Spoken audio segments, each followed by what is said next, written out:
গাড়ির ভিতর থেকে বোরকা পরিধান করা একটা মেয়েকে দেখে ক্লাস নামের বাস খেলো আহান। আহানের পাশে বসে আছে তার বন্ধু ইহান। আহান মেয়েটার দিকে তাকিয়ে বুকের বা পাশে হাত দিয়ে বসে আছে। আহান এরকম অবস্থা দেখে ইহানও গাড়ির বাহিরে তাকিয়ে দেখে একটা মেয়ে বোরকা পরা স্কুটিতে বসে আছে, মুখে একটা ললিপপ, চোখে সানগ্লাস। মেয়েটাকে দেখে চিনতে অসুবিধা হয়নি ইহানের। ইহানের ছোট বোন ইতি ছিল মেয়েটা, কিন্তু এখন তো ইতি স্কুল থাকার কথা, সেটা নিয়ে ভাবতে লাগলো ইহান। এর মধ্যেই সবুজ লাইট জ্বলে উঠল, মুহূর্তের মধ্যে অদৃশ্য হয়ে গেল আহানের শ্যামতী। আহান একটা দীর্ঘশ্বাস ফেলে ইহানের দিকে তাকাতেই দেখে ইহান কিছু একটা ভাবতেছে। আহান ইহানের মাথায় একটা টোকা দিয়ে জিজ্ঞাসা করলো, কি হইছে ইহান? কোনো সমস্যা? ইহান মাথা নাড়িয়ে কিছু না বোঝালো। ইহান একটু রসিকতার সাথে ভ্রু উঁচু করে আহানকে বলল, কি দোস্ত, দেশে আসতে না আসতে এইসব শুরু করে দিয়েছিস? ইহানের কথা শুনে আহান রেগে বলল, কেন? আমেরিকাতে কোনো মেয়ের দিকে তাকাইছিলাম নাকি? ইহান বলল, না, আমি কি করে জানবো? আমি তো আর তোকে পাহারা দেই নাই। শুন, আমি মেয়ে মানুষ থেকে সব সময় দূরে দূরে ছিলাম, কিন্তু এখন আর মনে হয় থাকা যাবে না। ইহান একটু রসিকতার সাথে বলল, কেন? এত মেয়ে থাকতে তুই শেষ পর্যন্ত একটা বাচ্চা মেয়ের প্রেমে পড়লি? আহান একটু মুচকি হেসে মোবাইলে মনোযোগ দিল। আহানের হাসতেই সব প্রশ্নের জবাব পেয়ে গেল ইহান। পরিচয়, আরমান হোসেন এবং আমেনা বেগমের একমাত্র ছেলে আহান। বাহির থেকে ডাক্তারি পড়ালেখা শেষ করে আসছে। তাকে আনতে বিমানবন্দর গিয়েছিল তার বন্ধু ইহান। আরমান হোসেন একজন ডাক্তার, আমেনা বেগম গৃহিণী। মোবারক আহমেদ ও রানী হোসেনের 2 জন ছেলে মেয়ে। ইহান ডাক্তারি পড়া শেষ করে এখন একটা হসপিটালে বসে, আর ইতি 10ম শ্রেণীতে পড়ে। আহান বাসায় আসার পর তার বাবা মায়ের সাথে কথা বলা শেষ করে রুমে চটলে আসলো। ইহান কেন তাড়াতাড়ি বাসায় চলে গেল সেটা জানতে কল দিল। ইহান কল রিসিভ করেই ব্যস্ত কণ্ঠে বলল, কি বলার তাড়াতাড়ি বল দোস্ত। বাসায় একা থাকতে ভালো লাগে না, তাই আহান ভাবলো ইহানের বাসায় গেল হতো। ইহানের পরিবার আগে কুমিল্লা ছিল, তাই আহান কাউকে চিনে না। তোদের বাসার ঠিকানা দেয়। ইহানও কোনো কিছু না ভেবে ঠিকানা দিয়ে দিল। আহানকে বাসায় দিয়ে ইহান তাড়াতাড়ি বাসায় চলে গেছে। ইতি ক্লাস না করে কেন চলে আসছে সেটা নিয়ে ইহান টেনশনে আছে। ইতির হঠাৎ পিরিয়ড শুরু হলো আর অনেক পেটে ব্যথা, তাই ক্লাস না করে বাসায় চলে আসছে। বাসায় আসার পর একটু বিশ্রাম নিয়ে গোসল করার জন্য বাথরুমে ঢুকছে, তখনই ইহান ইতিকে ডাকছিল। দরজা খুলছে না দেখে ইহান বুঝলো নিশ্চয়ই ইতি ব্যস্ত আছে। ইতির আব্বু আম্মু দুইজনেই একটা কলেজে জব করে, তাই এখন বাসায় কেউ নেই। ইহান বোনের জন্য খিচুড়ি, মাংস গরম করে শসা, লেবু কেটে রেডি করতেছে। আহান ঠিকানা অনুযায়ী বাসার সামনে এসে দেখলো দরজা একটু ফাঁকা আছে, তাই ভিতরে ঢুকে গেল। রান্নাঘর থেকে কাটাকুটির আওয়াজ আসতেছে, তাই আহান ভাবছে হয়তো ইহানের আম্মু। আহান দেখলো একটা রুমের দরজার সামনে অনেক বড় একটা পুতুলের ছবি দেওয়া আছে। দরজা খুলতেই দেখলো ইতি একটা তোয়াল পরেই রুম থেকে বের হয়ে মোবাইল নিয়ে আবার রুমে গেল, কিন্তু দরজা লাগায়নি। আহান দরজা খুলতেই দেখলো তার শ্যামতী শুধু একটা তোয়াল পরে আছে। আহানের শ্যামতী আবার কোনোদিন আহানের সামনে আসবে সেটা আহান কল্পনাও করতে পারেনি। হঠাৎ করে একটা অচেনা পুরুষকে রুমে ঢুকতে দেখে স্তব্ধ হয়ে গেছে ইতি। তার দিকে ঘোর লাগা দৃষ্টিতে তাকিয়ে আছে উনি। তাকানোর কারণটা যখন বুঝলো তখনই চিৎকার দিতে গেল, আর আহান ঝড়ের গতিতে এসে ইতির মুখ চেপে ধরল। আমি কোনো চোর নয়, প্লিজ চিৎকার দিও না। ইতি শুধু উমুম করতেছে আর মনে মনে ভাবতেছে, তুই চোর না ডাকাত, ইডিয়েট। আমার সব কিছু দেখে আবার বলতেছে আমি চোর না। আমাকে এরকম অবস্থায় শুধু আমার জামাইয়ে দেখবে আর কারো অধিকার নাই। আমার সব দেখে ফেলছে এই বেড়া। একবার খালি হাতটা ছাড়, তারপর দেখ আমি তোর কি অবস্থা করি। মনে মনে আহান ইতির চোখের দিকে তাকিয়ে বলল, আমি ইহানের কাছে আসছি, এখানে আগে কখনো আসিনি, তাই ইহানের রুম চিনি না। আমি সরি, প্লিজ রাগ করো না শ্যামতী। কথাগুলো বলে ইহান 1 সেকেন্ডও অপেক্ষা না করে বের হয়ে গেছে। ইতি তাড়াতাড়ি দরজা লক করে ড্রেস পরে নিয়েছে। আহান ইতির রুম থেকে বাহির হয়ে পাশের রুমে ঢুকছে। এখানে সব ছেলেদের জিনিস থাকায় আহান একটু দম ফেলে বিছানায় শুয়ে পড়ল। ইতি রুম থেকে বাহির হয়ে চিল্লানি শুরু করে দিয়েছে, ভাইয়া ভাইয়া কই তুমি? ইতির চিৎকারে আহান রুমের দরজার কাছে এসে দেখে ইহান বসে বসে শশা খাচ্ছে আর ইতি ইহানের চুল নিয়ে টানাটানি করতেছে। ইহান ইতিকে জড়িয়ে ধরে মাথায় হাত বুলিয়ে দিয়ে জিজ্ঞাসা করলো, কি হয়েছে বনু? আজকে এত তাড়াতাড়ি বাসায় চলে আসলি কেন? আর এখন এত চিৎকার করছিস কেন? ইতি এবার কান্না করে দিল। ইহান যতই শান্ত হতে বলতেছে ততই জোরে জোরে কান্না করতেছে। কি হয়েছে বলবি তো, না বললে বুঝবো কিভাবে? আমার পিরিয়ড হয়েছে স্কুলে, তাই চলে আসছি, পেটে ব্যথা করতেছে অনেক। খাবার খেয়ে ঔষধ খেয়ে নে, তারপর ঘুমালে ঠিক হয়ে যাবে। ইতি মন খারাপ করে বলল, ঔষধ নেই ভাইয়া। ইহান একটু ভেবে বলল, সব খাবার রেডি আছে, তুই খাবার খেয়ে নে, আমি সামনের ফার্মেসি থেকে ঔষধ নিয়ে আসতেছি। ইহান চলে যাওয়ার পর ইতি দরজা বন্ধ করে খেতে বসল। আহান কথা বলার ভাষা হারিয়ে ফেলছে। তার বন্ধুর বোনকে ভালোবেসে ফেলেছে, অথচ তার বন্ধু তাকে কিছুই বলেনি। আহান খাবার টেবিলের কাছে গিয়ে তার স্মৃতির দিকে তাকিয়ে রইল। হঠাৎ করে আহানকে দেখে ভূত দেখার মতো চমকে উঠল ইতি। দেখুন, তখন ভুল করে আমার রুমে ঢুকে গেছেন, তাই আমার ভাইয়াকে কিছু বলিনি, এবার কিন্তু বলে দিব, যদি নিজের ভালো চান তো তাড়াতাড়ি চলে যান। আহান একটু মুচকি হেসে বলল, তখন কিছুই দেখিনি, এখন তুমি যদি নিজ ইচ্ছায় কিছু দেখাতে চাও তাইলে আমি অবশ্যই দেখবো। এটা বলেই আহান সোফার উপর বসে পায়ের উপর পা তুলে। আহানের কথা শুনে ইতি লজ্জায় নয়ে রইল। বিড়বিড় করে বলল, অসভ্য বেড়া মানুষ। ইতির খাবার গলা দিয়ে নামে না, তাই না খেয়ে উঠে গেছে। রুমে বসে বসে আহানের কথা ভাবতেছে আর লজ্জায় লাল নীল হচ্ছে। ইহান বাসায় ঢুকে দেখলো আহান বসে আছে। আহানকে দেখে ইহান এবার টেনশনে পড়ে গেল। তখন হঠাৎ করে ঠিকানা দিয়ে দিল। ইতি যে বাসায় আছে সেটা মনেই ছিল না। ইহানের ভাবনার মাঝেই আহান বলল, কিরে দোস্ত, কি এত ভাবছিস? তোর বাসায় তো কেউ নাই, ভাবছি তোর সাথে আড্ডা দিব, কিন্তু একটু ইমার্জেন্সি কাজ পড়ে গেছে, তাই এখনই যেতে হবে। ইহান মনে মনে খুশি হয়ে গেছে এই ভেবে যে এদিকে আহান দেখেনি। ভদ্রতার খাতিরে ইহান আহানকে থাকতে বললেও আহান থাকেনি। আহান যাওয়ার পর ইহান স্বস্তির নিঃশ্বাস ফেলল। ইতি ঠিকমতো খায়নি, তাই খাবার নিয়ে ইতির রুমে গেল ইহান। ঠিকমতো খাবার না খেলে শ্বশুর বাড়ি গিয়ে স্বামীর সেবা করতে পারবি না বনু। এখন তাড়াতাড়ি খায়ে ঔষধ খেয়ে ঘুমা। ভাইয়া, আমার কিছু খেতে ভালো লাগে না। এই সময় এরকম হয়, কিছু না খেলে তুই অসুস্থ হয়ে যাবি বনু। খাবো না মানে খাবো না। এবার ইহান ইতির কাছে গিয়ে বসে এক লোকমা খিচুড়ি ইতির মুখের সামনে ধরল। ইতি আর না করলো না, খেয়ে নিল। ইহান জানে ইতির পিরিয়ড হলে মেজাজ খিটখিটে হয়ে যায়, তাই এতক্ষণ চুপচাপ সব সহ্য করছে। শুক্রবারে অফিস আদালত সব বন্ধ। নিয়ম মতো আজকে বাবা মা সবাই বাসায় থাকলেও ইহান বাসায় নেই, তাই ইতির মন খারাপ। ইতির বেস্ট ফ্রেন্ড রিমি আসবে বলছে, কিন্তু সে এখনো আসে নাই, তাই ইতি বসে বসে মিউজিক শুনছে। কলিং বেলের আওয়াজ শুনে দরজা খুলে দিয়েছেন রানী বেগম।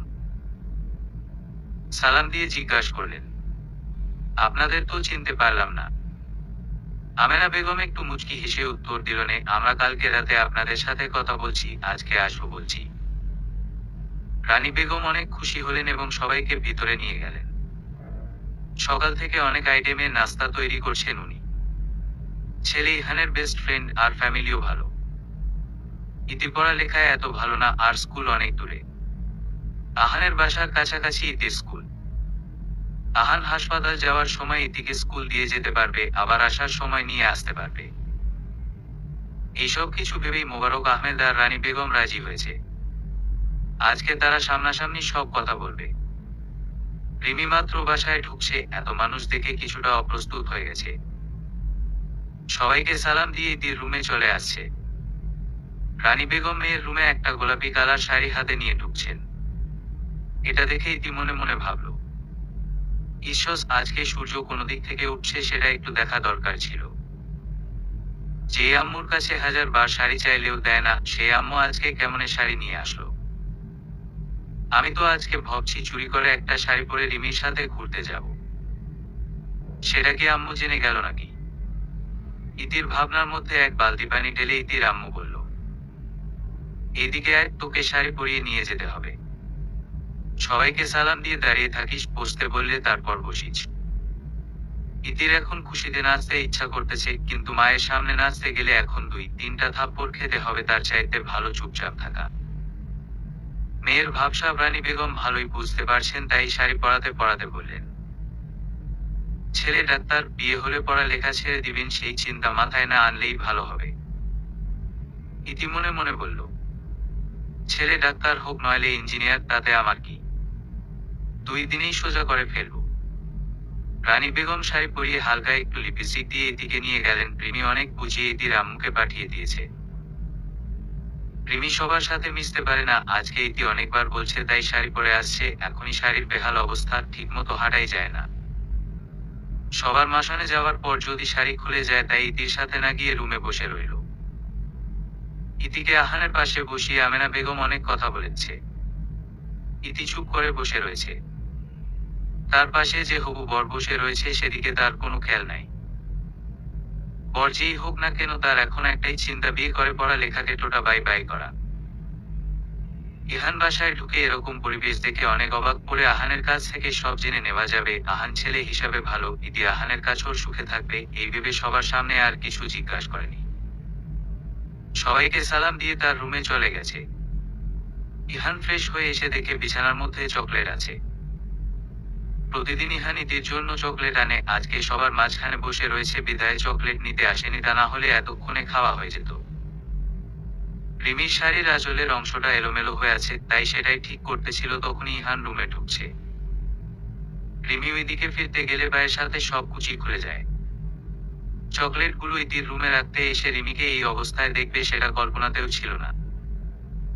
ইহান সামনের দিকে যেতেই রিমি শাড়ি টান দেওয়াতে ইহান রিমির গায়ের উপর পড়ছে। রিমি টাল সামলাতে না পেরে নিচে পড়ছে, আর তখনই ঘটছে একটা দুর্ঘটনা।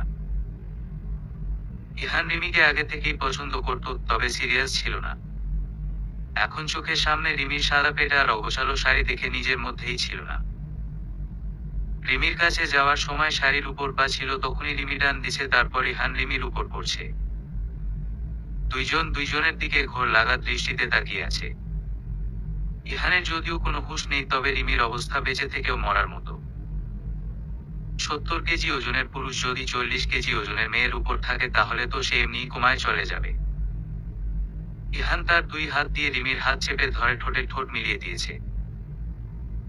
ইহানের কাছে এক অন্যরকম সুখের অনুভূতি হচ্ছে। রিমির এমনই দম যায় যায় অবস্থা, তার মধ্যে এখন নিঃশ্বাস নিতে পারছে না। আহান তার শ্যামবতীকে দেখতে ব্যস্ত, অথচ তার শ্যামবতী তার দিকে একবারও তাকায়নি।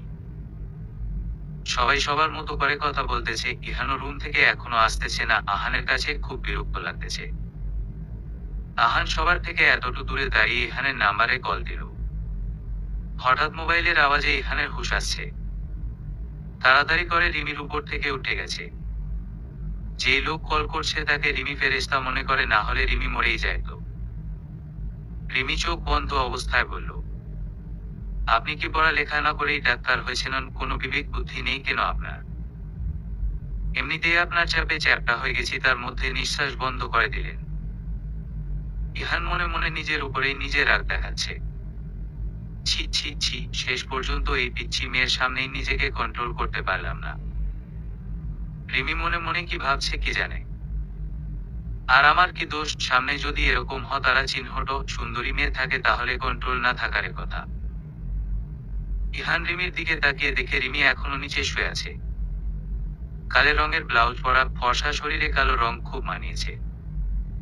ইহান অন্যদিকে তাকিয়ে বলল, উঠো না কেন? রিমি বিরক্ত হয়ে বলল, নড়তেই তো পারতেছি না, কিভাবে উঠবো? ইহান রিমিকে কোলে নিতে গিয়ে পেটের মধ্যে হাত পড়ছে, তাই বিড়বিড় করে বলল, এই মেয়ে আমাকে পাগল করে ছাড়বে। রিমি ইহানকে জিজ্ঞাসা করল, যা বলার জোরে বলেন। ইহান রিমিকে বিছানায় শুয়ে দিয়ে শাড়ি নিচ থেকে উঠিয়ে রিমির গায়ের উপর দিয়ে দিয়েছে, তারপর বলল, আমি কি বলছি সেটা নিয়ে তোমার টেনশন করা লাগবে না, এখন চুপচাপ এখানে শুয়ে থাকো। শাড়ি যদি সামলাতে না পারো, তাহলে আর কখনো শাড়ি পরবে না।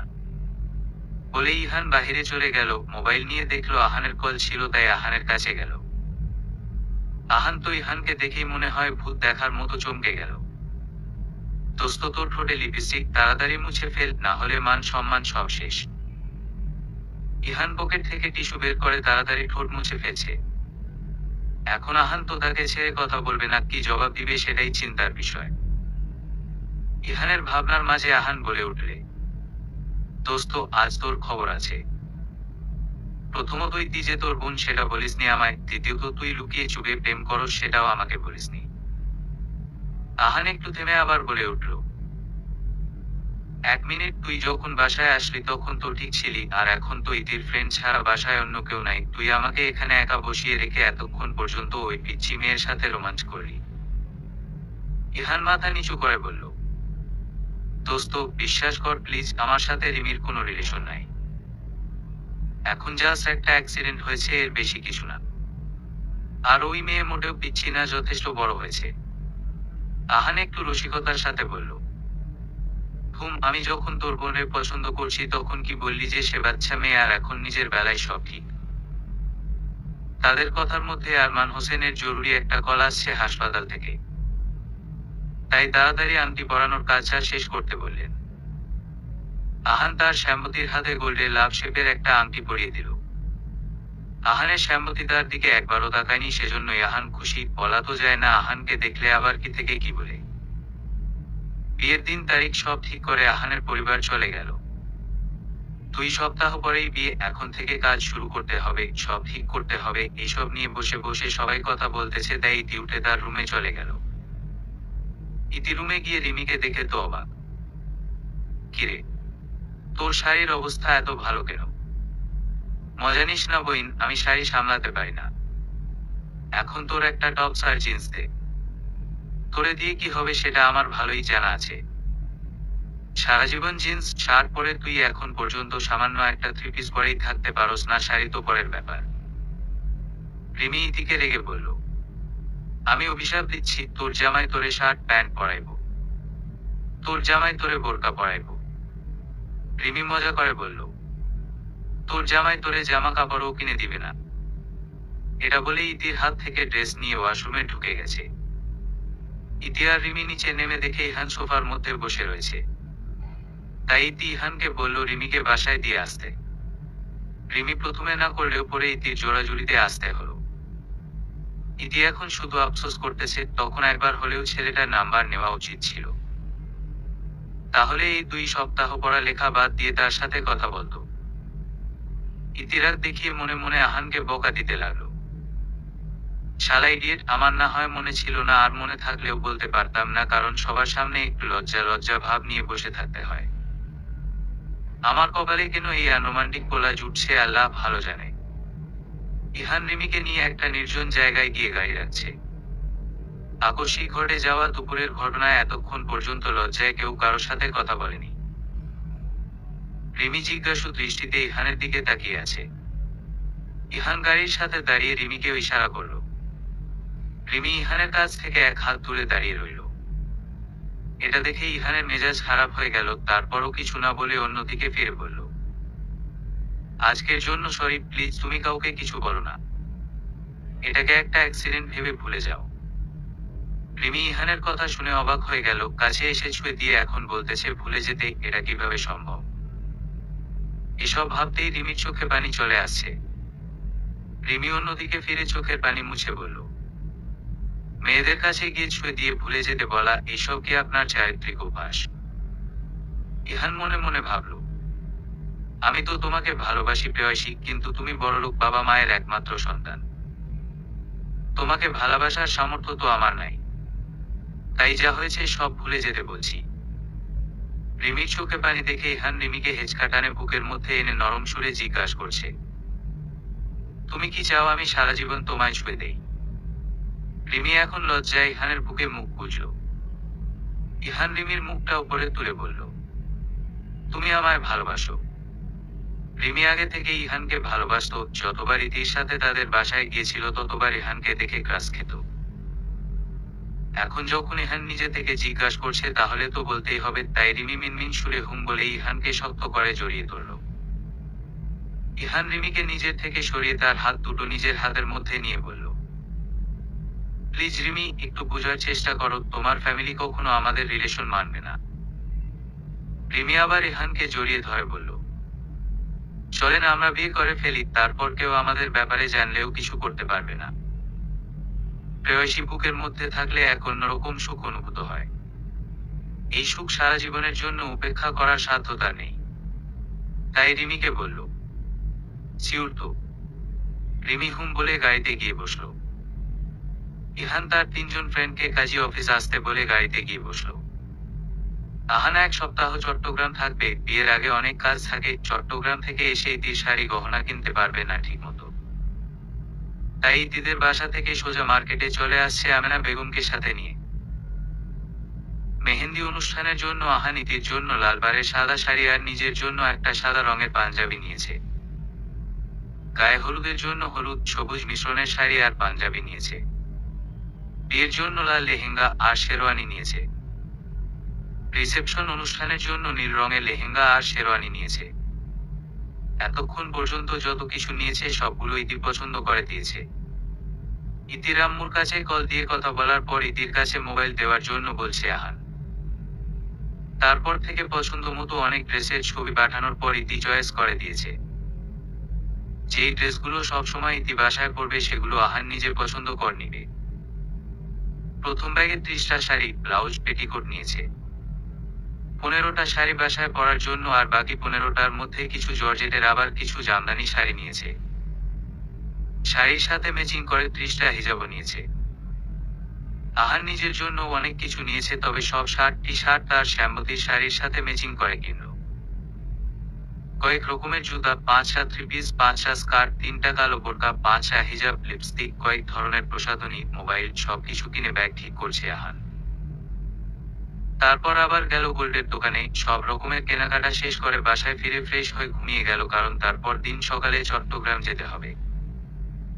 রিমি আর রেহান কাজী অফিস থেকে বের হয়ে একটা রেস্টুরেন্টের সামনে গাড়ি থামিয়েছে। কফি আর বার্গার খাওয়ার পর রিমি বলল 2 প্যাকেট বিরিয়ানি নিয়ে দিতে। ইহান জিজ্ঞাসা করলো কেন? রিমি বলল, আব্বু আম্মু বাসায় নাই, আজকে আপনাদের বাসায় থাকবো, তাই কাজে লোকদের আসতে না করে দিয়েছি। দুপুরের ঘটনার জন্য অনেক লজ্জা লাগছিল, তাই চলে আসছি। বাসায় তো কিছু রান্না করা নাই, তাই রাত আর সকালের জন্য 2 প্যাকেট বিরিয়ানি লাগবে।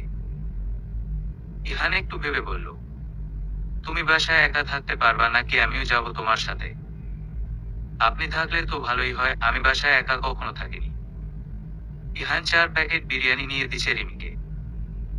তারপর রিমিকে বাসার সামনে নামিয়ে দিয়ে বলল, আমার একটু কাজ আছে, এখন হাসপাতাল যেতে হবে। তুমি বাসায় গিয়ে ফ্রেশ হয়ে কালো শাড়িটা পরো, কালো শাড়িতে তোমাকে অনেক সুন্দর লাগে। রিমি ইহানের কথা মতো কালো শাড়িটা পরছে। রিমি সবসময় ইউটিউব দেখে শাড়ি পরে। প্রথমে ঠিক থাকলেও পরে শাড়ির অবস্থা খুবই খারাপ হয়ে যায়। ইহান বাসার নিচে এসে রিমির কাছে কল দিছে, তখন রিমি বলছে 3য় ফ্লোরে তাদের বাসা। ইহান বাসায় এসে রিমিকে দেখে অবাক। কালো শাড়িতে এই মেয়ে তো আমাকে পাগল করে ফেলবে। রিমি ইহানকে তার রুমে নিয়ে গেল। ইহান ওয়াশরুম থেকে ফ্রেশ হয়ে বের হওয়ার পর রিমি জিজ্ঞাসা করল, আপনার জন্য কি বিরিয়ানি গরম করব? ইহান বারান্দায় তোয়াল দিতে দিতে বলল, গরম করা লাগবে না, 20 মিনিট সময়, বেশি ঠান্ডা হয়নি। ইহান খাবার খেতে বসে দেখল রিমি পাশে দাঁড়িয়ে রয়েছে। কি হলো, খাবে না? রিমি একটু ইতস্তত বোধ করে বলল, আপনি খেয়ে নিন, আমার খিদা নেই। ইহান রেগে বলল, তুমি খেতে বসবা নাকি আমি বাসায় চলে যাব? রিমি তাড়াতাড়ি ইহানের পাশে গিয়ে বসল। ইহান রিমিকে নিজের হাতে খাইয়ে দিল। রিমি প্রথমে নানা করলেও পরে খেয়েছে। খাওয়া শেষে ইহান রিমিকে কোলে তুলে নিল। রিমি চিৎকার দিয়ে বলল, আরে আরে কি করছেন, ছাড়ুন আমায়, পড়ে যাব তো। ইহান রিমিকে নিয়ে সোজা রুমে ঢুকে দরজা লক করে দিয়েছে। রিমিকে কিছু বলতে না দিয়ে তার শাড়ির আঁচল সরিয়ে পেটের মধ্যে মুখ গুজল। দুইজনেই হারিয়ে গেল তাদের ভালোবাসার রাজ্যে। আহান সকালে নামাজ পড়ে ইতির আম্মু নাম্বারে কল দিল। ইতির আম্মু রান্নাঘরে ছিল, তাই ইতি মোবাইলের কাছে গেল। আহান নামটা দেখেই মনের মধ্যে এক অজানা ভয় কাজ করতে লাগলো। বিয়ে না হলেও এখন লোকটা তার হবু স্বামী, এত সকাল কল দিল, যে কোনো বিপদ হলো না তো? এইসব ভাবতে ভাবতে কল রিসিভ করতেই শুনতে পেল, আসসালামু আলাইকুম আন্টি, ভালো আছেন? ইতি শান্তভাবেই জবাব দিল, আম্মু রান্নাঘরে, আমি ইতি। কেমন আছো? ভালো, আপনি কেমন আছেন? আলহামদুলিল্লাহ ভালো। এত সকাল কল দিলেন যে, কোনো সমস্যা হয়েছে? না, সব ঠিক আছে। তোমার সাথে কথা বলার জন্য কল দিলাম, তুমি কি খুশি হওনি? ইতি তো মনে মনে সেই লেভেলের খুশি। আহানের সাথে কথা বললে এখন আর পড়তে বসতে হবে না। না তেমন কিছু না, এত সকাল কল দেওয়াতে একটু ভয় পেয়ে গেছি। ওহ, নামাজ পড়ছো? হুম। শুনো, আমি এখন বাহির হব, চট্টগ্রাম যাব। তুমি ব্রেকফাস্ট করে পড়তে বসো। আচ্ছা। আহান কল কেটে দেওয়ার পর ইতির মন খারাপ হয়ে গেল। লোকটা এমন কেন? আর একটু কথা বললে কি এমন ক্ষতি হতো? ইহান উঠে ফ্রেশ হয়ে রিমিকে অনেকবার ডাকছিল, কিন্তু রিমির কোনো হুঁশ নেই। ইহান বিরক্ত হয়ে রিমিকে কোলে করে ওয়াশরুমে নিয়ে গেল। রিমি আস্তে করে বলল, আমার শরীর ব্যথা করে, নামায়, আমি আর একটু ঘুমাবো। ইহান ওয়াশরুমে রিমিকে নামিয়ে দিয়ে বলল, ফ্রেশ হয়ে নামাজ পড়ে তারপর ঘুম দিও।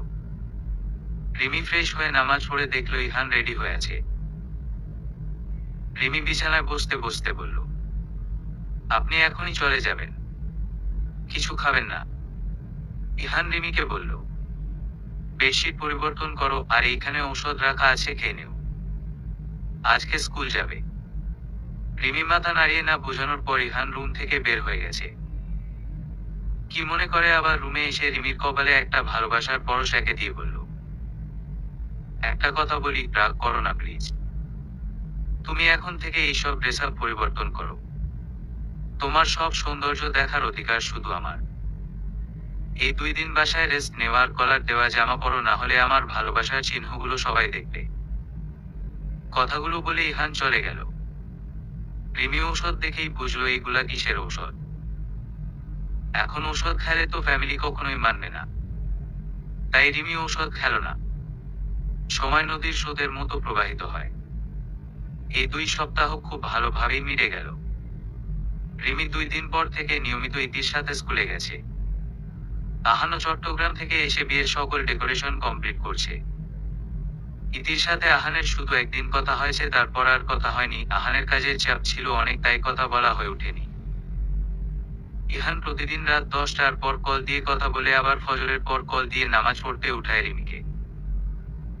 আজকে ইতির মেহেন্দি অনুষ্ঠান। ইতি লালবারের সাদা শাড়ি পরছে, 2 হাতে মেহেন্দি দিয়ে বসে রয়েছে। 2 হাতে লাভ শেপের মেহেন্দির মধ্যে আহান লেখা আছে।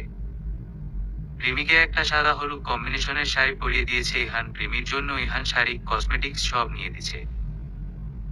ইতি বিভিন্ন ধরনের ছবি তুলতেছে, আর আহান ভিডিও কলে ইতিকে দেখছে। ইহানের কাছে আহান ভিডিও কল দেওয়ার পর ইহান বুঝে গেছে যে ইতিকে দেখার জন্যই কল আসছে, তাই ইতির কাছ থেকে একটু দূরে দাঁড়িয়ে মোবাইল ধরে রাখছে। রিমি ইহানের কাছে এসে জিজ্ঞাসা করলো, কি করেন এইখানে? ইহান কলটা মিউট করে বলল, ইতিকে আহান দেখবে তাই দেখাচ্ছি, তাতে আমার স্বভাব হবে। রিমি একটু মুখ হিঞ্চি দিয়ে বলল, আপনার আবার স্বভাবের কাজ ফাঁসালে নামায়। তাই এখন তাহলে আর একটু স্বভাবের কাজ করি। এটা বলে ইহান এক হাতে রিমির কোমর জড়িয়ে ধরে তার কাছে এনে কপালে একটা গভীর ভালোবাসার পরশ এঁকে দিয়েছে। তারপর রিমির কপালে কপাল ঠেকিয়ে বলল, আজ তোমাকে এত সুন্দর লাগে কেন সেটা জানো? কারণ আমি তোমাকে সাজিয়ে দিয়েছি, তাই আকাশ থেকে নেমে আসা পরীর মতো লাগে। ইহানের নিঃশ্বাস রিমির মুখের উপর পড়ে, তাই সে চোখ বন্ধ করে আছে। মেহেন্দি অনুষ্ঠান ছাদে করা হয়েছে, এখানেই আবার গায়ে হলুদের অনুষ্ঠান হবে। তাই এখন সবাই নিচে গিয়ে খাওয়ার পর আবার হলুদের জন্য রেডি হয়ে আসবে। ইতি রিমির জন্য অনেক সময় পর্যন্ত অপেক্ষা করছে, কিন্তু রিমি আসার কোনো নামগন্ধ নেই। তাই সে একটু ছাদের কর্নারে গেল, তখনই দেখলো অনাকাঙ্ক্ষিত। ইহান এক হাত দিয়ে রিমির কাঁধ জড়িয়ে ধরে বললে, আজকে কোথায় ঘুমাবা? ইতির সাথে। ইহান রিমিকে আরেকটু কাছে এনে জড়িয়ে ধরে বলল, আমার রুমে আজকে অনেক মানুষ থাকবে, তাই আমি এখানে যেই রুমটা আছে এটাই ঘুমাবো। সবাই ঘুমালে তুমি এখানে চলে এসো। রিমি নিজেকে ইহানের থেকে ছাড়ানোর চেষ্টা করতেছে আর বলল, ছাড়ুন আমায়। আর আমি রাতে আসতে পারবো না, কেউ দেখে ফেললে সমস্যা হবে। আমি যদি না যেতে দেই তাহলে তুমি কখনো যেতে পারবে না। আর সবাই ঘুমালে আসতে বলছি, তাহলে তো কেউ দেখবে না। রিমি এক কথায় বলে দিল, পারবো না।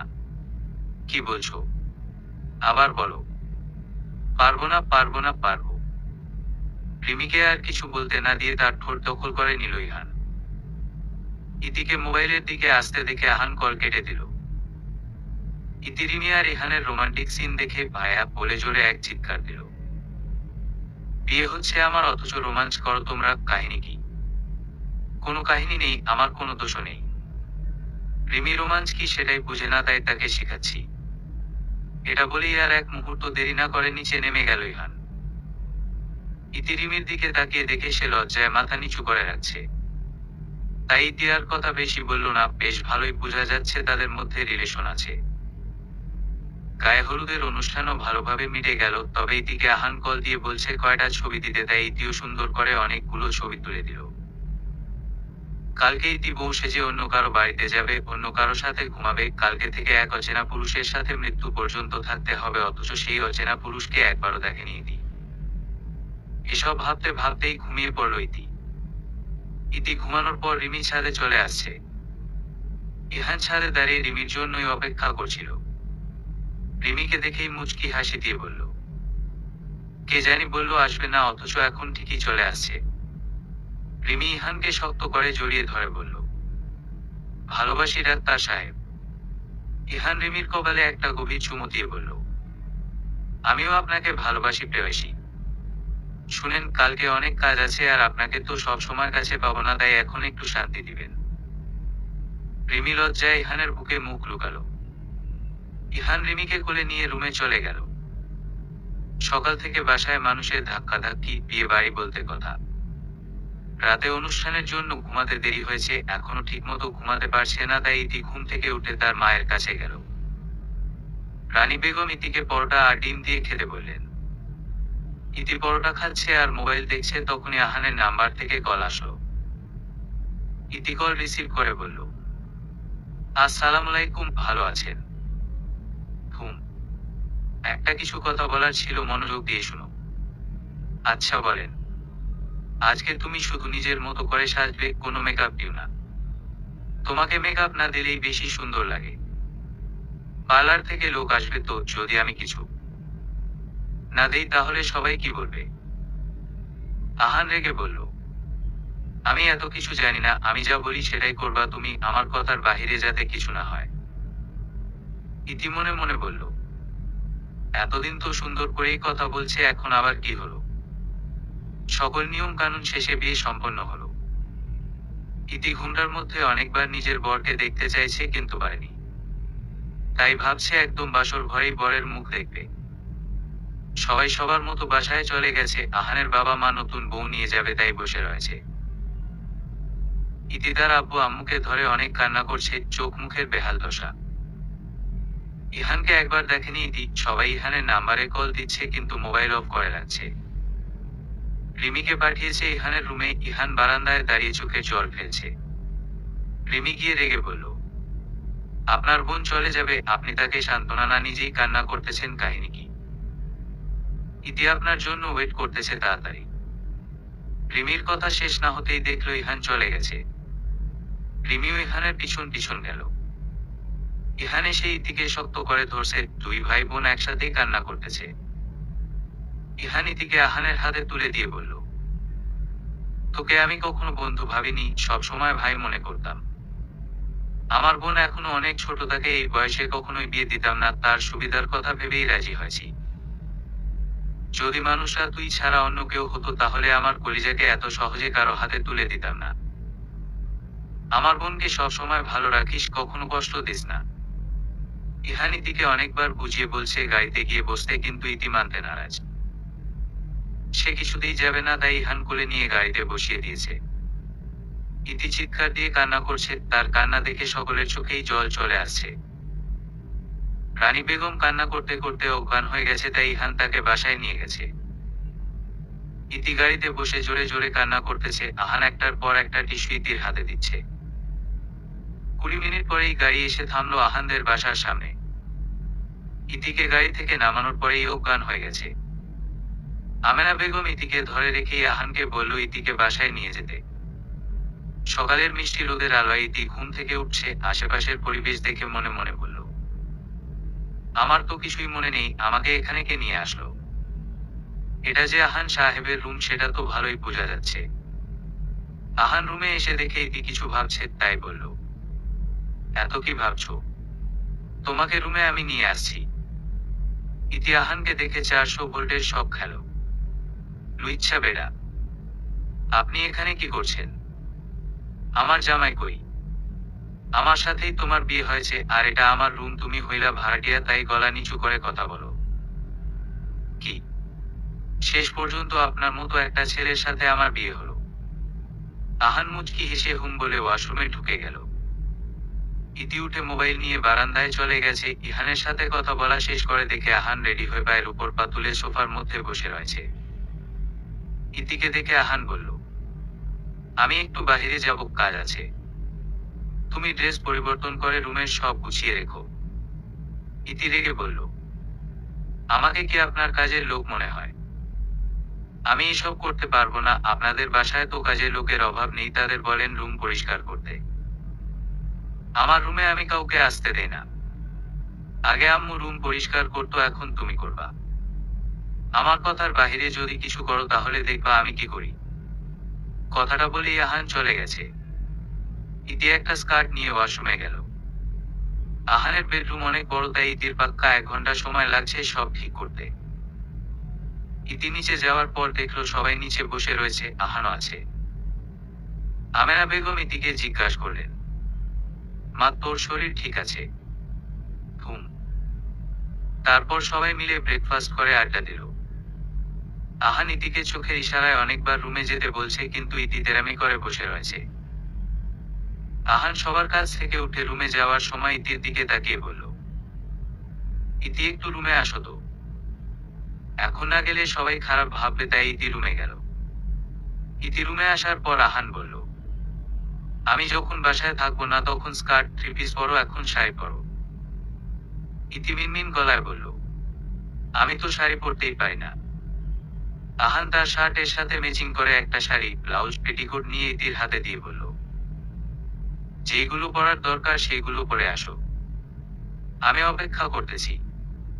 আমি আপনার সামনে শাড়ি পরবো না। আমার সামনে শাড়ি পরতে বলিনি। আমি তোমাকে শাড়ি পরিয়ে দিব। লাগবে না। তুমি এমন করতেছো কেন শ্যামতী? আমাদের বিয়ে হয়ে গেছে, আমরা এখন স্বামী স্ত্রী। ইতি কিছু না বলে ওয়াশরুমে ঢুকে ব্লাউজ, পেটিকোট পরে উপর দিয়ে একটা ওড়না নিয়ে বাহিরে এসে দেখে আহান বিছানায় বসে মোবাইল দেখছে। আহান ইতিকে জিজ্ঞাসা করলো, ওড়না থাকলে শাড়ি পরাবো কিভাবে? ইতি নিচের দিকে তাকিয়ে বলল, আমি ওড়না খুলতে পারবো না, আমার লজ্জা লাগে। আহান আর কিছু না বলে ইতির কাছে গিয়ে ওড়না খুলে। আহান রুমে এসে দেখে ইতি ব্লাউজ আর পেটিকোট পরে আছে। ইতিকে এই অবস্থায় দেখে আহানের নিজেকে কন্ট্রোল করতে অনেক কষ্ট হচ্ছে, তাই তাড়াতাড়ি টি শার্ট আর ট্রাউজার নিয়ে ওয়াশরুমে চলে গেছে। আহান বের হয়ে দেখে ইতি ওয়াশরুমের দরজার কাছে দাঁড়িয়ে রয়েছে। ইতি আহানের হাতে একটা নীল রঙের শাড়ি দিয়ে বলল, পরিয়ে দেন। আহান শাড়িটা হাতে নিয়ে বলল, আমি প্রত্যেকটা শাড়ির সাথে ম্যাচিং করে ড্রেস নিয়েছি। এরপর থেকে আর ভুল যাতে না হয়। আহান ইতিকে শাড়ি পরিয়ে দিয়ে বারান্দায় চলে গেল। ইতি ঘুমানোর অনেক চেষ্টা করলো, কিন্তু ঘুম আসে না। আগে কখনো শাড়ি পরে ঘুমায়নি, তাই অসুবিধা হচ্ছে। 2 মিনিটেই শাড়ির বেহাল দশা। ইতি দেখলো আহান বারান্দায় দাঁড়িয়ে রয়েছে, তাই ইতিও বারান্দায় গিয়ে আহানের কাছে গিয়ে বলল, আপনি ঘুমাবেন না? তুমি ঘুমাও, আমি পরে ঘুমাবো। ইতি বলল, আসলে আমি কখনো শাড়ি পরে ঘুমাইনি তো, তাই একটু অসুবিধা হচ্ছে। আহান ইতির দিকে তাকিয়ে দেখলো শাড়ির কুচি হাতে নিয়ে ধরে রাখছে, শাড়িও এলোমেলো হয়ে আছে। আহান আকাশের দিকে তাকিয়ে ইতিকে বলল, আমি তোমাকে ভালোবাসি শ্যামতী। যেদিন তোমাদের বাসায় আমাকে দেখছো সেদিন রাস্তায় জ্যামে গাড়ি দাঁড়িয়েছিল, তখন তোমায় দেখছি। আমাদের মধ্যে সবকিছু ঠিক করা যায় না শ্যামতী। ইতি আহানের দিকে তাকিয়ে বলল। আহান বলল, তুমি রুমে যাও, আমার একটা কল আসার আছে, আমি কথা বলে আসতেছি। আমার শাড়ি ঠিক করে দেন। আহান একটু মুচকি হেসে বলল, ঠিক করার প্রয়োজন নেই, একটু পর তো আবার সব খুলতে হবে। ইতি মিনমিন গলায় বলল, অসভ্য পুরুষ। আহান কথাটা শুনে ইতিকে টান দিয়ে নিজের বুকের উপর ফেলে বলল, আপনাকে সারা রাত বুঝাবো অসভ্যতামি কি। ইতি আহানের থেকে নিজেকে ছাড়িয়ে নিয়ে রুমে চলে গেল। আহান কথা শেষ করে রুমে এসে দেখল ইতি বিছানায় বসে আছে। আহান আলমারি থেকে একটা বক্স বের করে ইতির সামনে দাঁড়িয়ে তার গলায় একটি চেইন পরিয়ে দিয়েছে। তারপর বলল, আমি কি আজকে সারা রাত আপনাকে ভালোবাসতে পারি? ইতি লজ্জায় অন্যদিকে মুখ করে বসে আছে। আহান বলল, আচ্ছা ঠিক আছে, তুমি ঘুমাও। ইতির এবার মন খারাপ হয়ে গেছে। আহান একটা বালিশ নিয়ে সোফায় শুয়ে পড়ছে। ইতির আহানের পাশে গিয়ে বলল, আপনি এখানে কেন আসছেন? কেন? তোমার জন্যই তো আসছি। আমি কি করছি আজও? আমার বাবু লাগবে, তাড়াতাড়ি খাটে আসেন। আহান একটু রসিকতার সাথে বলল, এত রাতে আমি বাবু কোথায় পাবো? ইতির এখন মেজাজ খারাপ হয়ে গেছে, তাই আহানের শার্টের কলার ধরে বলল, আপনি ডাক্তার হয়ে এরকম বিকলের মতো কথা বলেন কেন? বাবু কোথায় থাকে সেটা আপনি জানেন না কেন? আমরা ওই সব বিষয় নিয়ে পড়িনি তাই জানি না। তবে বাবু কেমনে আসে সেটা যদি তুমি আমাকে শিখিয়ে দেও তাহলেই তো হয়। আহান ইতির সাথে মজা করছে সেটা ইতি বুঝে গেছে, তাই বিছানায় গিয়ে অন্যদিকে মুখ করে শুয়ে পড়ল। আহান রুমের লাইট অফ করে দিয়েছে, কিন্তু বারান্দায় রঙিন লাইট থাকায় রুমের মধ্যে সব আবছা আবছা দেখা যায়। আহান পিছন থেকে ইতিকে জড়িয়ে ধরছে, তারপর এক এক করে সব গহনা খুলে ফেলল। ইতির মুখে অনেকগুলো কিস করে গলায় মুখ বুঝল। রাত ৩:৫০। আহান ফ্রেশ হয়ে এসে দেখে ইতি এখনো কান্না করতেছে। আহান ইতির কাছে গিয়ে মাথায় হাত বুলিয়ে দিয়ে বলল, সরি শ্যামতী, আমি তোমাকে কষ্ট দিতে চাইনি, ফার্স্ট টাইম, সবার এমন হয়, আর তোমার বয়সও অনেক কম, তাই একটু বেশি প্রবলেম হয়েছে। আহান ইতিকে ওয়াশরুমে দিয়ে এসে বেডশিট পরিবর্তন করে বসে বসে মোবাইল দেখছে। ইতি ফ্রেশ হয়ে এসে আহানের বিপরীত দিকে মুখ করে শুয়ে পড়ছে। আহান পিছন থেকে ইতিকে জড়িয়ে ধরে বলল, রাগ করছো শ্যামতী?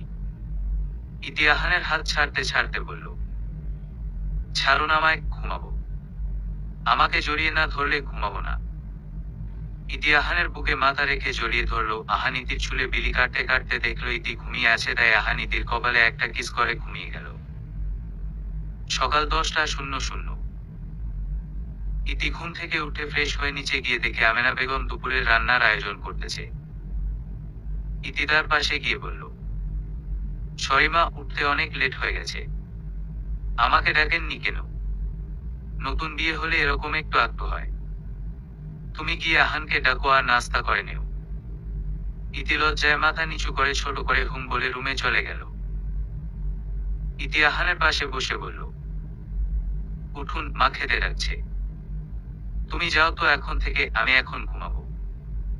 10টা বাজে, আম্মু খেতে ডাকছে, তাড়াতাড়ি উঠুন। আহান ইতির দিকে তাকিয়ে বলল, তোমাকে যেতে বলছি আমি। তুমি যাবে নাকি আমি 3 ঘন্টার জন্য রুম থেকে না বাহির হওয়ার ব্যবস্থা করব? আপনি উঠবেন কিনা বলেন? আহান রেগে গিয়ে ইতিকে কোলে নিয়ে খাটে ফেলল। ইতিকে কিছু বলতে না দিয়ে ইতির ঠোঁট দখল করে নিল। ইতি ফ্রেশ হয়ে আসার পর আহান ইতিকে শাড়ি পরিয়ে দিয়ে 2টা ঔষধ দিল খাওয়ার জন্য। ইতি আহানের সাথে কথা বলবে না বলে ঠিক করছে, তাই কোনো কথা না বলে চুপচাপ ঔষধ খেয়ে নিল। সন্ধ্যার সময় আহান ইতিকে একটানা 3 ঘন্টা পড়াইছে। রাতের খাবার খেয়ে ঘুমানোর সময় ইতি গিয়ে সোফায় শুয়ে পড়ল। আহানও এসে কোনো কথা না বলে ইতির গায়ের উপর শুয়ে পড়ল। ইতি বলল, উঠুন আপনি, আমার ব্যথা লাগে। আগে বলো তোমার সমস্যা কি? কথা বলো না কেন? কিছু না। আহান ইতির উপর থেকে উঠে সোফার মধ্যে বসছে, ইতিও উঠে বসছে। ইতি বলল, নিয়ম অনুযায়ী আজকে আমাদের বাড়িতে যাওয়ার কথা ছিল, আপনার কালকে একটা অপারেশন আছে, তাই আপনি যেতে পারবেন না, সাথে আমাকেও যেতে দিবেন না, এইসবের মানে কি? আহান বলল, তোমার সামনে টেস্ট পরীক্ষা, সিলেবাস এখনো শেষ হয়নি। যদি টেস্ট পরীক্ষার আগে সিলেবাস শেষ করতে পারো তাহলে তোমাদের বাসায় যেতে পারবে। তোমার আব্বু আম্মু কালকে আসবে, ইহানও আসবে, এখানে 2 দিন থাকবে। ইতি চুপচাপ গিয়ে বিছানায় শুয়ে পড়ল, আহানও ইতির পাশে শুয়ে পড়ল। এভাবেই 1 মাস সময় শেষ হয়ে গেছে। ইতিকে প্রতিদিন সন্ধ্যায় আহান পড়তে বসায়। রিমিও দেশে চলে আসছে। আজকে রিমি ইতির শ্বশুর বাড়ি আসবে। ইতির আব্বু আম্মু আসবে। ইতিকে শাড়ি পরিয়ে দিয়ে আহান হসপিটাল চলে গেছে। ইহান আর আহান হসপিটাল থেকে দুপুরে আসবে। রিমি বসে বসে ইতির সাথে গল্প করছে, ইতির দুঃখের কাহিনী শুনতেছে। ইতি ভাবছে বিয়ের পর পড়ালেখা করতে হবে না, কিন্তু আহান সারাদিন শুধু পড়াই, যে দিন পড়া পারে না সেই দিন সারা রাত তাকে জ্বালায়, ঘুমাতে দেয় না। দুপুরে সবাই একসাথে খেতে বসছে। ইহান অনেকদিন পর রিমিকে দেখছে, তাই রিমির পাশেই বসছে। খাওয়া না শুরু করতেই ভাজা মাছের গন্ধ পেয়ে রিমির বমি আসছে, তাই সে ওয়াশরুমে চলে গেল। ইতিও রিমির পিছন পিছন চলে গেল। রিমিকে ইতি রুমে নিয়ে গিয়ে বলল, হঠাৎ তোর কি হয়েছে বইন? কিছু না, ঠিক হয়ে যাবে, তুই চিন্তা করিস না। আচ্ছা। আহান ইতি আর রিমির জন্য রুমে খাবার নিয়ে আসলো। রিমি খাটের সাথে হেলান দিয়ে শুয়ে রয়েছে। ইহান গিয়ে রিমির পাশে বসে বলল, হঠাৎ তোমার কি হয়েছে? রিমি আস্তে করে বলল, কিছু হয়নি। ইহান ইতির দিকে তাকিয়ে বলল, অনু, তোরা একটু অন্য রুমে যেত। ইতি বলল, ওকে, সমস্যা নাই, তবে আমার বান্ধবীর সাথে বেশি কিছু করিস না, পরে দেখা যাবে বিয়ের আগেই সে প্রেগন্যান্ট হয়ে গেছে। আহান রুম থেকে বাহির হওয়ার সময় বলল, ইতি, এসব ফালতু কথা রেখে তাড়াতাড়ি রুমে আসো।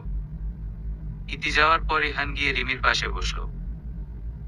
আগে খেয়ে নেও, তারপর তোমার সব কথা শুনবো।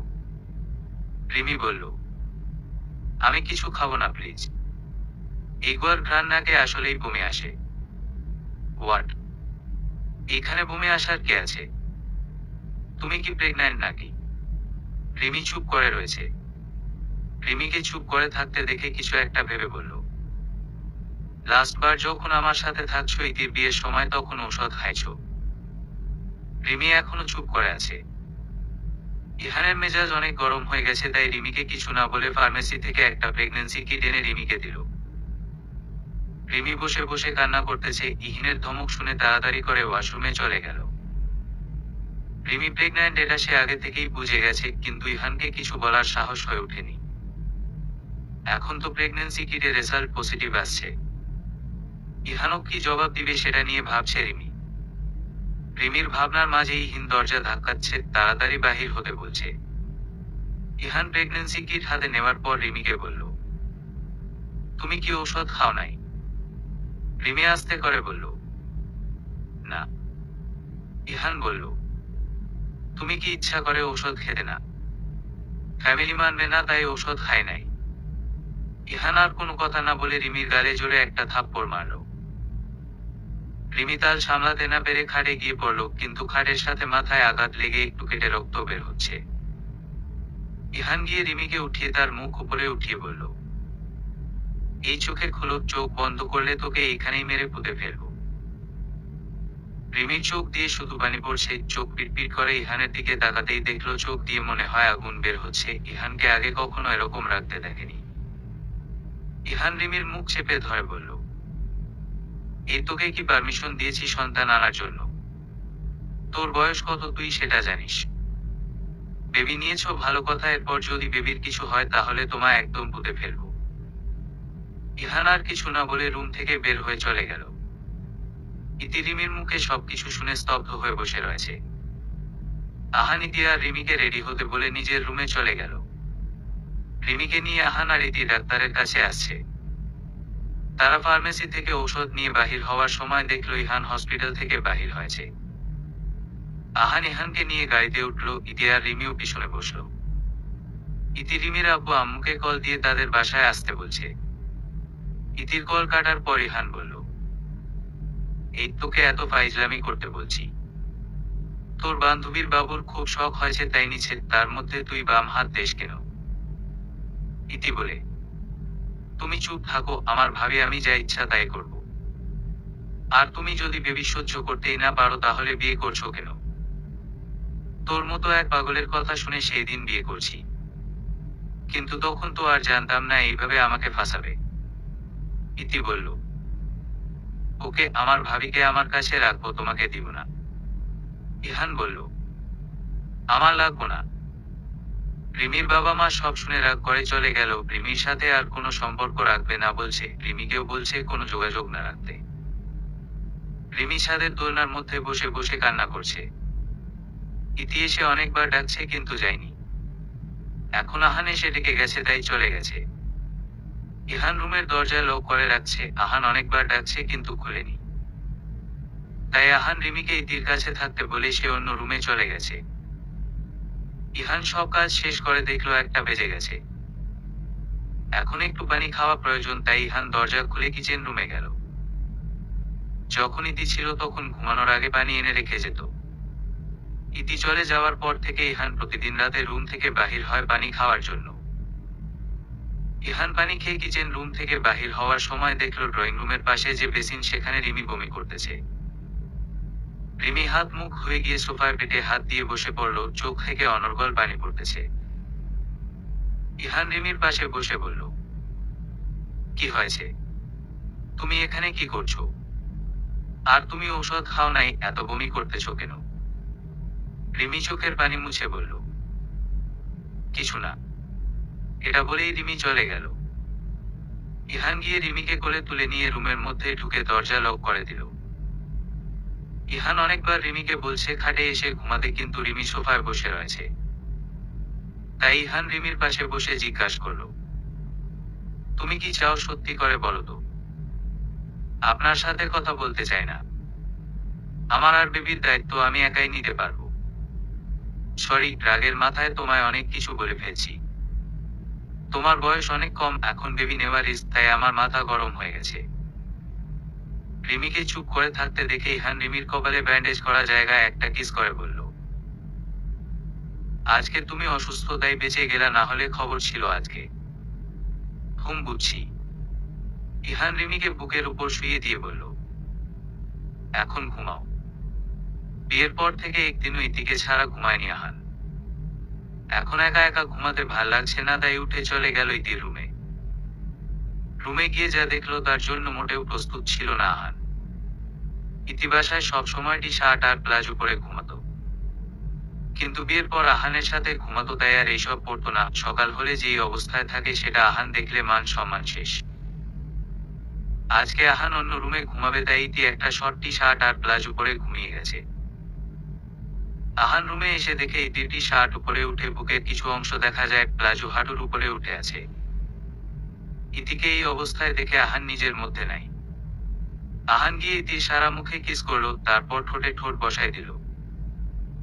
ঘুমের মধ্যে নিঃশ্বাস বন্ধ হয়ে আসাতে ইতির ঘুম চলে গেল। ইতি দুহাতে আহানকে ধাক্কা দিতেছে, তাই আহান ইতিকে ছেড়ে দিল। আহান ইতির পাশে শুয়ে বলল, তোমাকে আদর করতে গেলে একটুও শান্তি পাই না, সব সময় খালি ধাক্কা ধাক্কি করো। আমার নিঃশ্বাস বন্ধ হয়ে যায়, আমি কি করব? এখন চুপ থাকো, তাহলে একটু ঘুমাতে দিব, তা না হলে সারা রাত জেগে থাকতে হবে। খুনসুটি, ভালোবাসা, ঝগড়া, মান অভিমান এসবের মধ্যে অনেক সময় চলে গেল। রিমির পেট অনেকটা ফুলে গেছে, তাই এখন স্কুলে যেতে দেই না ইহান, বাসায় পড়ালেখা করে। কালকে থেকে টেস্ট পরীক্ষা শুরু, তাই ইতি বসে বসে বই রিভিশন দিতেছে। ইতি পড়া শেষ করে ঘুমাতে গিয়ে দেখলো আহান বারান্দায় দাঁড়িয়ে রয়েছে। ইতি আহানকে বলল, আপনি কি কোনো কারণে বেশি চিন্তিত? আহান ইতির দিকে তাকিয়ে বলল, একটা কথা জিজ্ঞাসা করব। তোমার পিরিয়ড ডেট 2বার ওভার হয়ে গেছে, তারপরও তুমি কিছু বলছো না কেন? ইতি আহানের গলা জড়িয়ে তার চোখের দিকে তাকিয়ে আদরে কণ্ঠে বলল, আপনি বাবা হবেন? কেমনে কি? তোমাকে তো আমি প্রতিদিন ঔষধ খেতে দিতাম। কিন্তু আমি খেতাম না। সবকিছু নিয়ে বেশি বেশি করা তোমার স্বভাব। একটা সত্যি কথা বলো তো, তুমি হঠাৎ বেবির ডিসিশন কেন নিছ? আপনি সারাদিন শুধু পড়া করেন, তাই বেবির ডিসিশন নিচ্ছি যাতে আর না পড়তে হয়। ইতির কথা শুনে আহান হাসবে নাকি কাঁদবে সেটাই ভুলে গেল। আহান ইতিকে তার বুকের মধ্যে নিয়ে বলল, কালকে পরীক্ষা আছে, এখন ঘুমাও। তবে তোমার জন্য একটা গিফট আছে, ফার্স্ট টাইম বাবা হব বলে কথা। কি গিফট? আহান বলল, তুমি এখানে দাঁড়াও, আমি আসতেছি। আহান একজোড়া নুপুর এনে ইতির পায়ে পরিয়ে দিয়ে বলল, এইগুলা কয়েকদিন আগে কিনছি, ভাবছি কোনো স্পেশাল দিনে দিব। আজকে আমার কাছে অনেক খুশির একটা দিন, তাই তোমার জন্য এই সামান্য গিফট। পছন্দ হয়েছে? কিন্তু এই নুপুরের তো কোনো আওয়াজ হবে না। মহিলাদের নুপুরের আওয়াজ কোনো পুরুষ শুনলে গুনাহ হয়, তাই এরকম নুপুর নিয়েছি যাতে সব সময় পড়তে পারো। ইতি আহানের কথা শুনে অনেক খুশি হয়েছে। একটা মানুষ তার জন্য কত নিখুঁত ভাবে তাকে ভালোবাসে। ইতি কোনো কিছু না ভেবেই আহানের পায়ের উপর পা দিয়ে দাঁড়িয়ে ঠোঁটে গভীর চুমো দিল। খুশির ঠেলায় কি করে বসলো সেটা বুঝে ওঠার পর ইতি তাড়াতাড়ি রুমে এসে শুয়ে পড়ল। আহান এসে পিছন থেকে ইতিকে জড়িয়ে ধরে বলল, যেই মেয়েকে আদর করতে গেলেই খালি ছাড়ো ছাড়ো করে, সেই মেয়েটা কিভাবে আমাকে কিস দিল? এগুলা ভাবা যায়? মেয়েরা মা হওয়ার পর এত রোমান্টিক হয়, এটা জানলে অনেক আগেই অহনাকে নিয়ে আসতাম। ইতি আহানের দিকে ফিরে বলল, অহনাকে? আপনার আর আমার মেয়ে অহনা, বুঝছো শ্যামতী?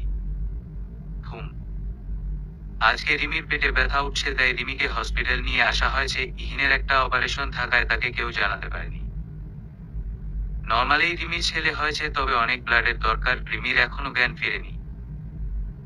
রিমির ব্লাড গ্রুপ আহানের সাথে মিলে, তাই আহান ব্লাড দিতে চলে গেল। রিমি হসপিটাল শুনে তার আব্বু আম্মু আর রাগ করে থাকতে পারল না। হসপিটালে সে নাতি করে নিয়ে বসে রয়েছে, কিন্তু মেয়েকে এখনো দেখেনি।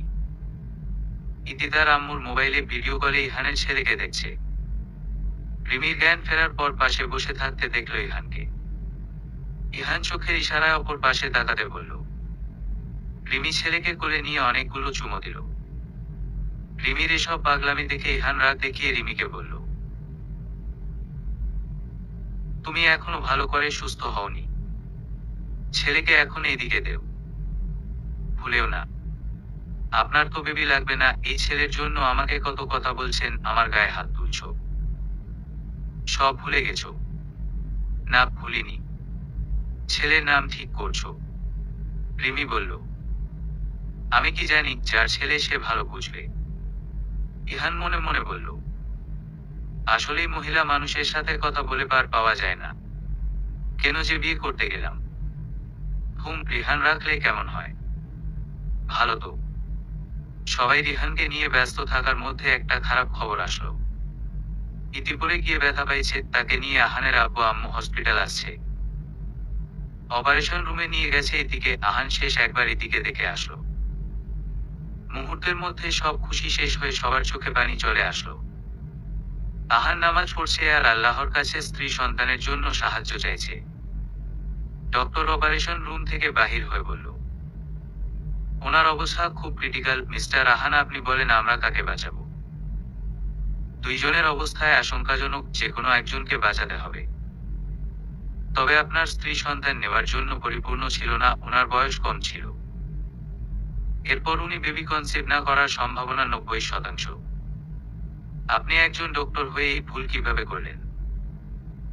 আহান এক কথায় উত্তর দিয়ে দিল, আমার সন্তান চাই না, আমার শ্যামতীকে চাই। যে করে হোক তাকে বাঁচিয়ে তুলেন। অপারেশন শেষ হয়েছে, মৃত মেয়েকে আহানের হাতে তুলে দিল। মেয়েটি চাঁদের মতো সুন্দর। আহান ইতির ভালোবাসার ফল, তাদের নিজের সন্তান। আহান মেয়ের দিকে তাকিয়ে শুধু চোখের পানি ফেলছে। আহান মেয়ের জানাজা পড়ে হসপিটাল চলে আসছে। সবাই অনেকবার বলছে থাকতে, কিন্তু আহান এক কথায় বারবার বলছে, আমি বাবা হয়ে আমার মেয়ের লাশ কিভাবে কাঁধে নিব। 2 দিন পর ইতির জ্ঞান ফিরছে, তারপর থেকে শুরু করছে পাগলামি। অহনা অহনা করে পাগল পেয়ে গেছে। হসপিটালের মধ্যে অনেক কিছু ভেঙে ফেলছে, এর জন্য আহান ক্ষতিপূরণ দিয়ে ইতিকে বাসায় নিয়ে আসছে।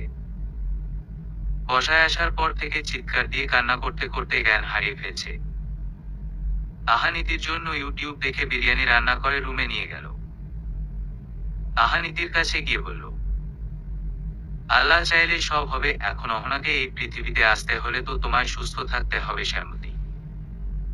ইতির ভালোর জন্য সবাই মিলে সিদ্ধান্ত নিল যে এক বাসায় থাকবে সবাই।